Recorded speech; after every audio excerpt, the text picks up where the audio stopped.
special partnership with and brought to you by our friends at FLYN.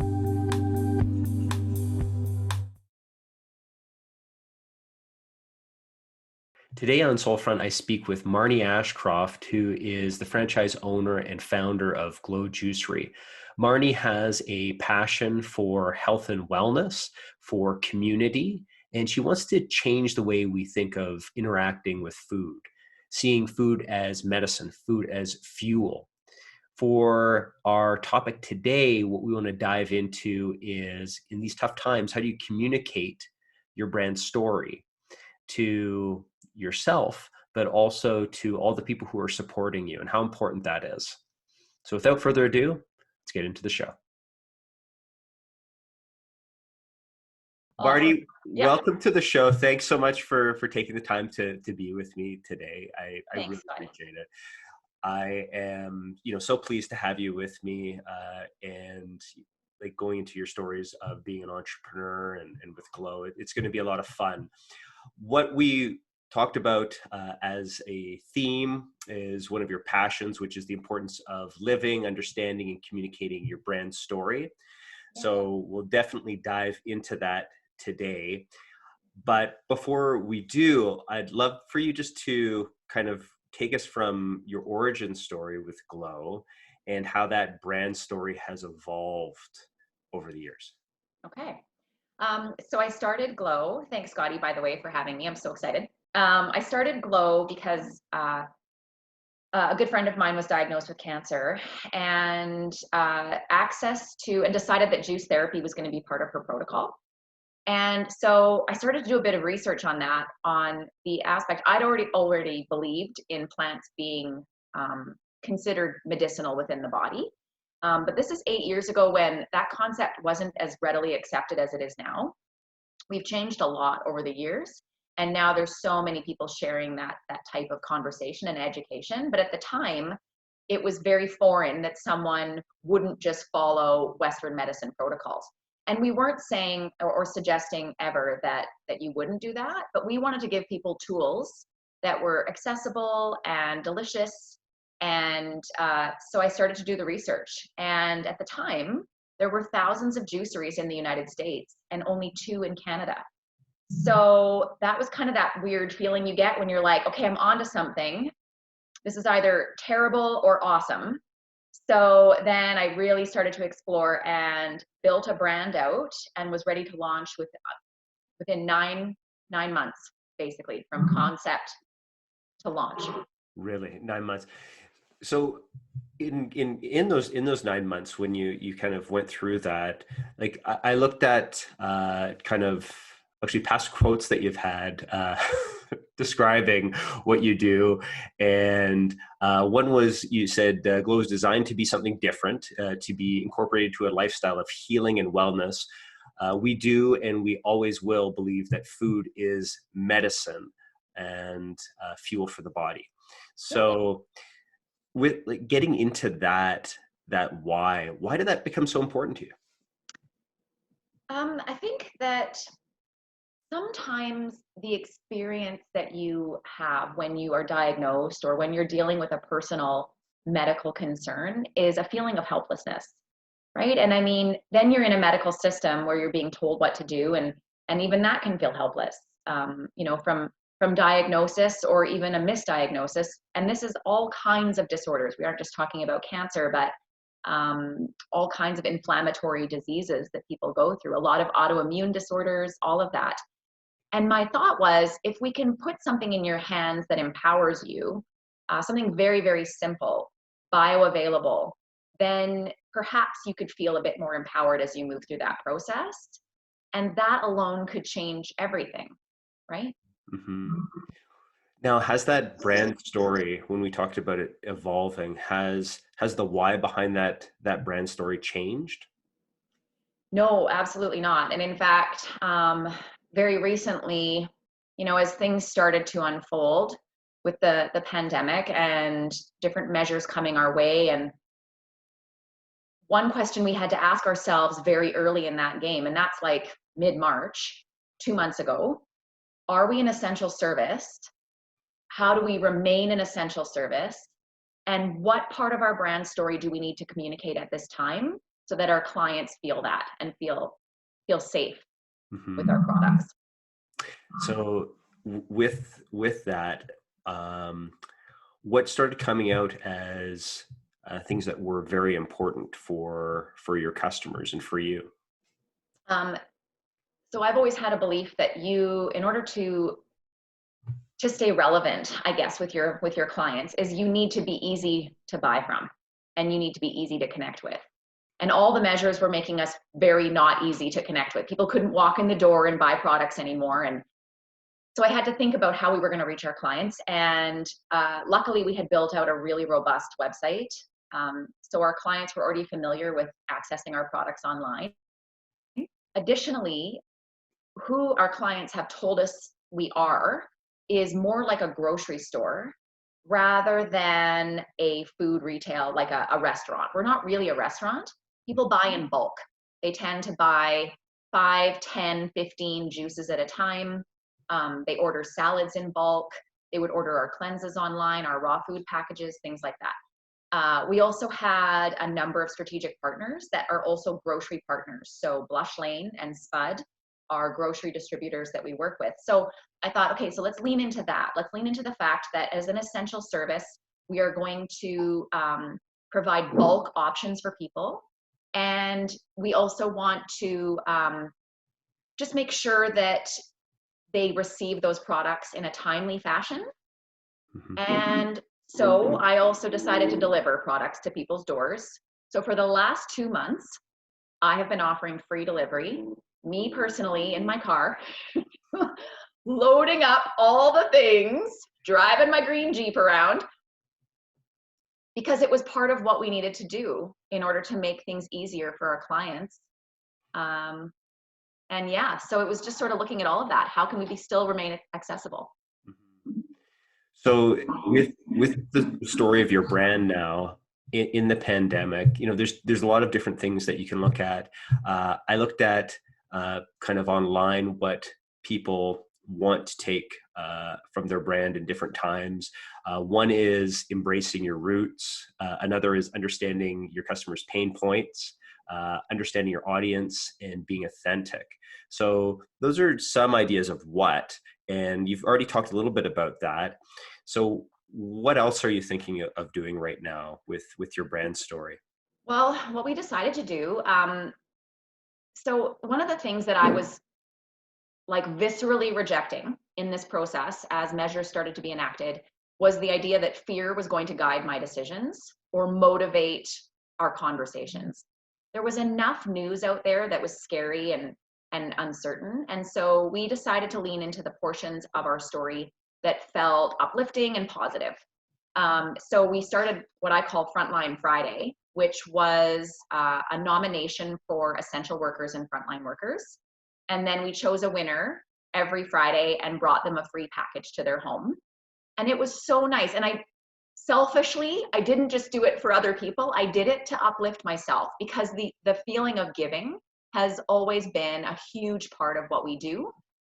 We've always supported nonprofit organizations. We've always supported health. So that was one of the ways that we tried to kind of lean into the story, tell it a bit differently. And then it just led to so many other fun things, like other creative ideas came from that. So how else can we collaborate with other local companies that also want to be part of a giving strategy, right? So it connected us with other small businesses. We got to talk with them. And then I started doing interviews with other small business owners and local owners on our Instagram, because I'm like, well, I don't want to just talk about products, and I don't want to just talk about what we're doing. I'd love to share what's happening around us to sort of lift everyone up and see the bigger picture and the positives. Mm-hmm.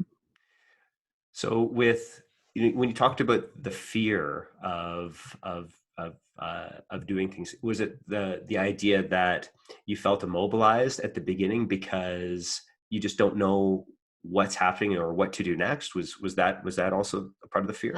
Yeah, I mean, I definitely got stuck in that, and it was like waves, right? There'd be a wave of like, no, we're fine, everything's good, we're going to be able to accommodate this, and then there would be waves of, what are we going to do? Like, we've got way fewer staff. I didn't know for a period of time if I was even going to be able to keep the lights on. There were some really dark moments financially for us. We lost 70% of our revenue in those first 2 weeks. So then you have to adjust everything. You have to adjust all of your operational costs to be responsive. And I wasn't even worried about being, as an entrepreneur, you're like, well, how profitable are we? I was just like, are we going to make enough money to keep the lights on and pay the bills? And you have to lay off all your staff. And it's not an uncommon story. It's what everybody was going through, but you're experiencing it in real time. And it's very emotional. It's very, very scary. So, so I think we just kept trying to kind of see our way through that and not get frozen in the negatives, right? Like, what can we do to fix this? And literally, I'm not joking, things were falling into our lap that had never been available to us before. Clients were still purchasing from us. And I felt like if I just keep this good vibe going, maybe it's not about new products. Maybe it's not about, push marketing. Maybe it's about just telling our story, being really honest, posting pictures of myself looking exhausted, crying on a video, things like that. And I just kept doing those things. And I'm like, I don't know, I'm not sure if this is actually working. It's a science experiment, but this is how we're feeling right now. Well, so that's the story I have to tell. Well, I also took from Forbes this article that said there's 3 reasons why brand storytelling, can create great results, and it's the future of marketing. And one was, in the sea of sameness, be unforgettable. The other idea is more than customers, build a tribe. It sounds like that's a part of what you're talking about. Totally. And then you can be profitable, but also be human. And that's, funny enough, that's what drives the profitability, is the fact that you are able to have those human connections. So it sounds like some of those things are coming through. They are. And it wasn't even like you planned it. We really weren't we weren't planning. We were responding. I did, in the early days, it was a dark Monday, a black Monday. And I woke up and I was like, I literally have no idea what to do, nor do I have any motivation to do something. I don't know what to do. I'm so stuck. So I called a good friend of mine, Amanda Wagner. She's someone that, I think, do you know Amanda, Scotty? I know Amanda. Yeah, right? Amanda. So I was like, who do I call? And my mind manifested Amanda's face. So I called her. She actually offered, what she was doing was offering 30-minute free calls to local business owners that needed a touch point to talk. She was so critical in my process.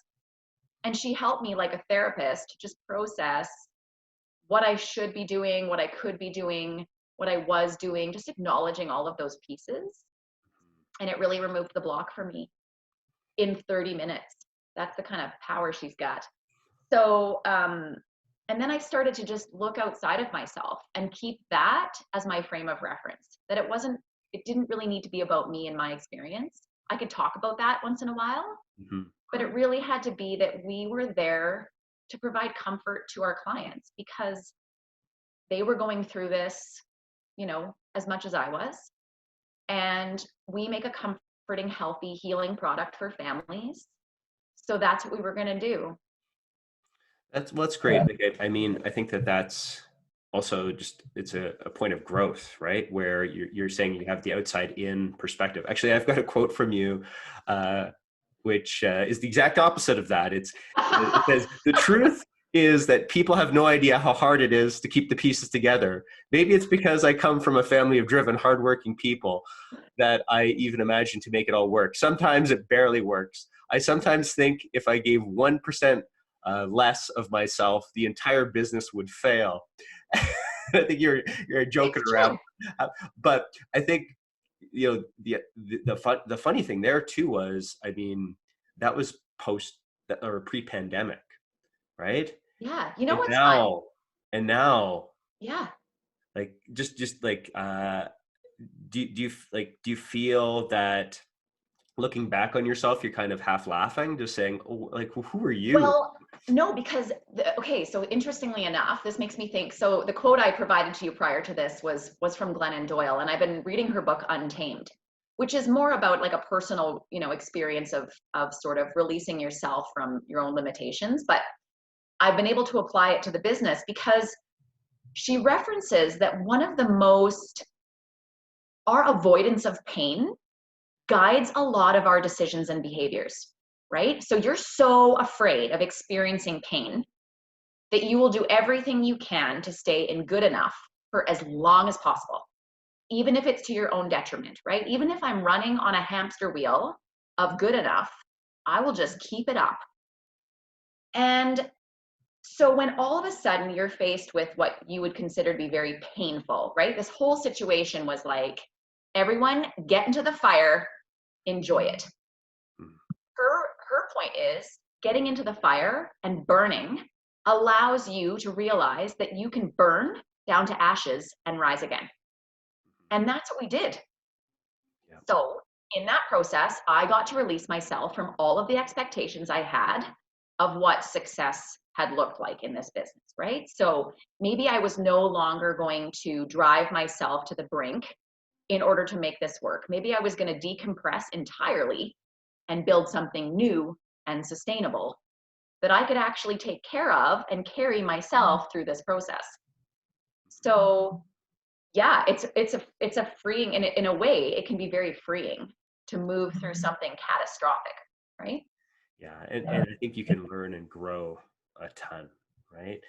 Um, I wanted to get into another topic, which is how you are able to make the changes to your brand story. So one thing that I have this infographic, which is kind of interesting on brand story, and it just talks about the average consumer would have about 100,000 digital words that they're consuming every day, right? So if that's the case, then you want to keep your brand story short, Yeah. and it'll grab people's attention. But it has to be short and consumable. Another statistic was that 92% of consumers want brand ads that feel like a story. So they need continuity from point A to point B. They don't want to jump around all the place. Yep. And then our brains can process images 60 times faster than text. So to consume images is also a way to receive a story. So Yeah. when you're looking, you talked about Instagram as one platform that you've used to tell your story. Yeah. How else have you thought about telling your brand story?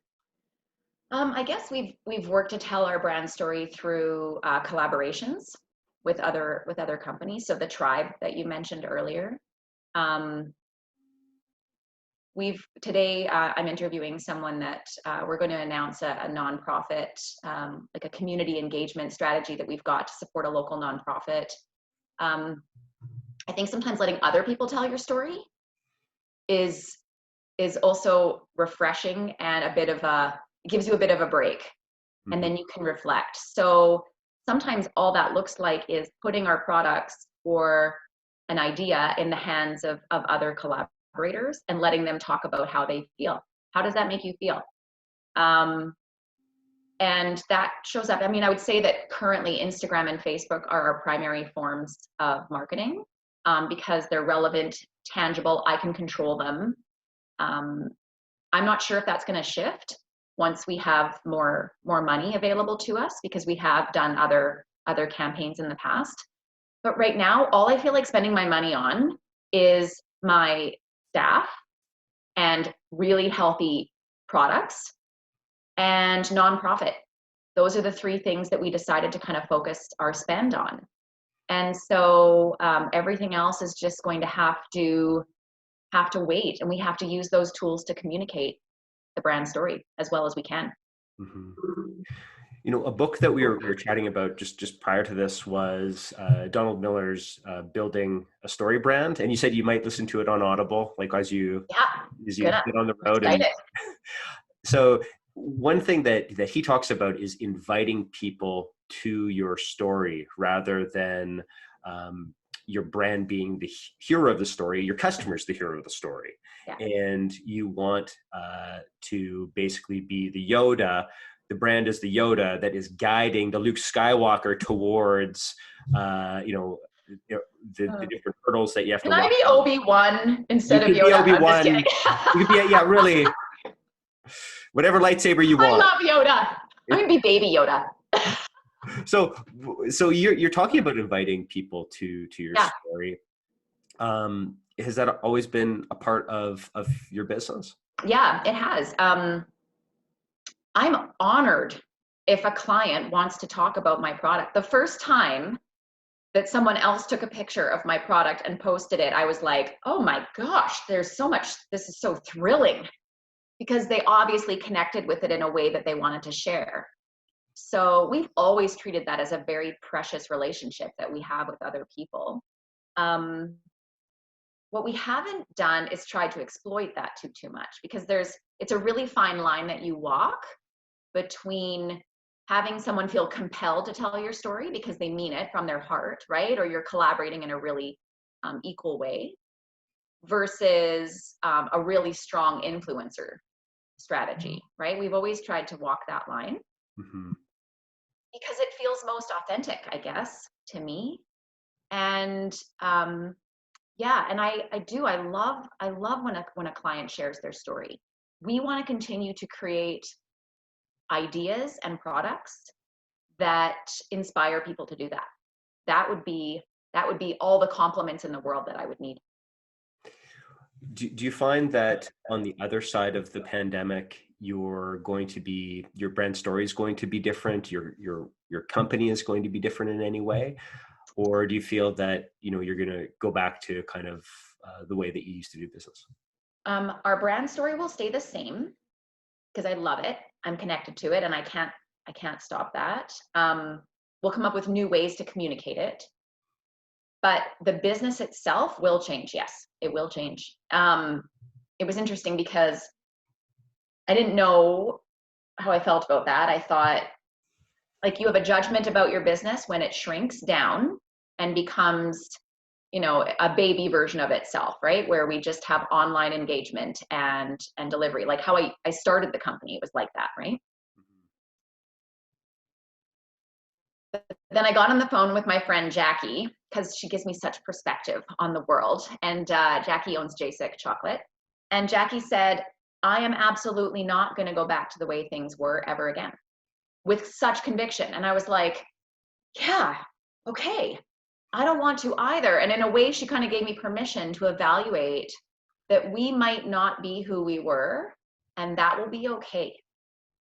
And we are going to come up with we've already got 3 new ways that we're going to be connecting with clients that involve community relationships and different connection points, where I don't have to give all my money to a landlord, because that is the least rewarding relationship that a business owner has. And I'm sorry to be honest about it, but that's the truth. It's just not that rewarding. No, well, the other part of it is that going to change the whole tenant landlord situation, where it's been a fixed institution for quite some time, and the power is all with landlords. And I think that they even see that there's going to be a change just because of the actual environment. So it'll be interesting to see. But their initial response, their initial response that I've seen anyway from landlords has been fear and kind of like holding tighter, right? And I think a new version and a new business infrastructure is where we all sit at the table together and say, what's working well? What do we need from the government? What do we need from ourselves? How do we collectively make this work better? Because it's very a landlord, very, they dominate it. And so those are one of the things that as business owners collectively, we all were like, that isn't working anymore. Some of us need it. Yoga studios need a space to gather their clients, but I don't. So it's something to really consider. And yeah, Jackie gave me perspective on that. It's been amazing, the feeling of like just freedom that I had when I started to look at how I could be different on the other side. And also how you can think of a new positive you afterwards, right? Like it's like going through the fire that you talked about and sitting in it for a while and then seeing on the other side, you know what?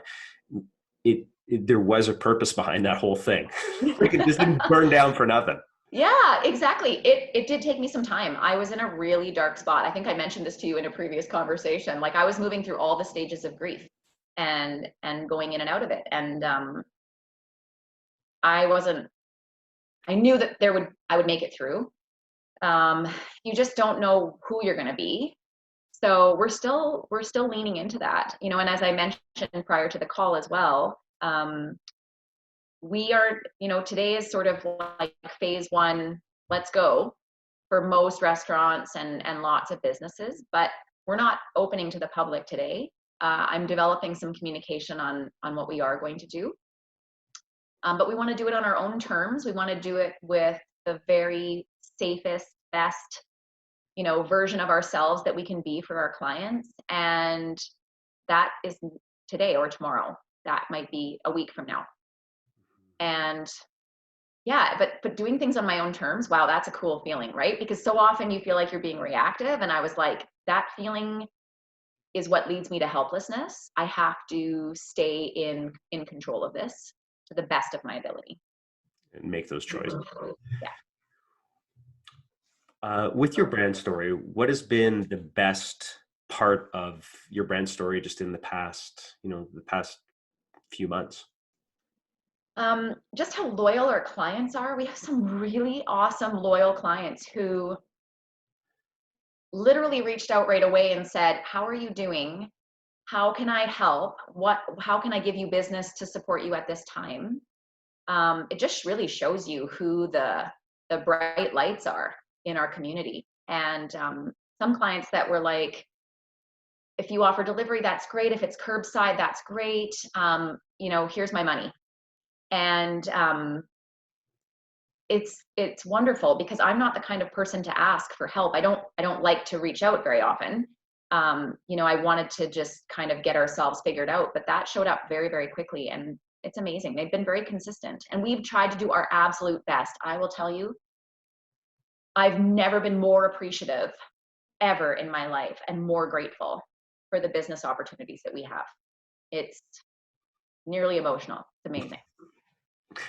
Now, just to end on, I usually just ask you to finish a thought. So I just like you to finish this thought. And it is, there's something about your brand story and change. I finished that. You finished, I know it's. Okay. There's something about my brand story and change.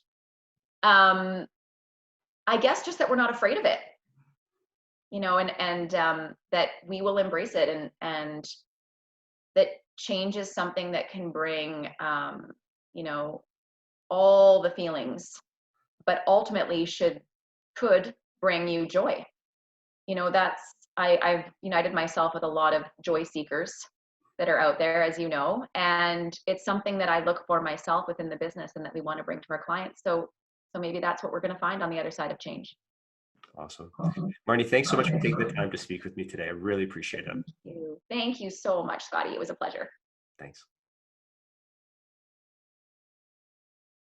Thank you for your support. Please remember to click subscribe so we can bring you more remarkable interviews with extraordinary leaders.